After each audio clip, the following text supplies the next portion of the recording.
I don't think you can lead except you master delegation. Otherwise, you want to die. That's one. Two, it's immature leaders who hold on to everything. And it also shows the weakness of the team you have built. Because if you've built the right team, which is your primary work, to invest in the process of finding the right talent for your team. That's the main work that you do. For me as a person, I can live multiple lives largely because that is my first and biggest priority. People ask me all the time, how can you do so many different things? It's simply because I do not have a false view of myself. I only play to my strength. I do not play to my weaknesses, which means I outsource all my weaknesses to people that are better than me in those areas. So building the team, the first thing is to find people whose strength represents my own weakness. And therefore they bring value to the team. Now, because I start out recognizing that they're better at that thing than I am, it's easy to delegate to them what is clearly their own strength. However, you can delegate with error if you don't communicate. Because when you're telling someone to represent you with something, they might have their own understanding of what that thing is. However, what you have told them to do is not what they think about it. You must be clear about what their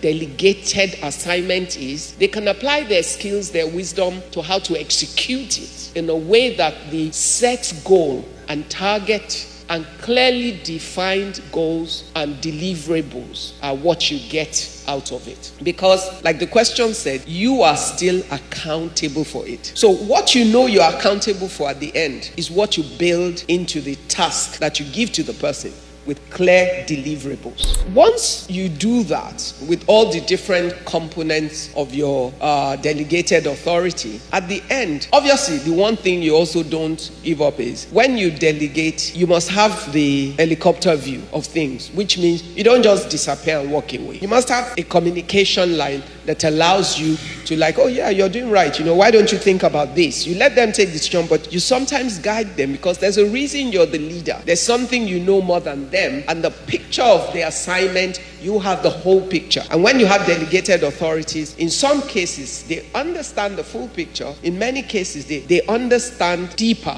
their own specific. But you have the overall assignment, and you must be able to make everybody understand how what they do key in to what the overall results that must be achieved is.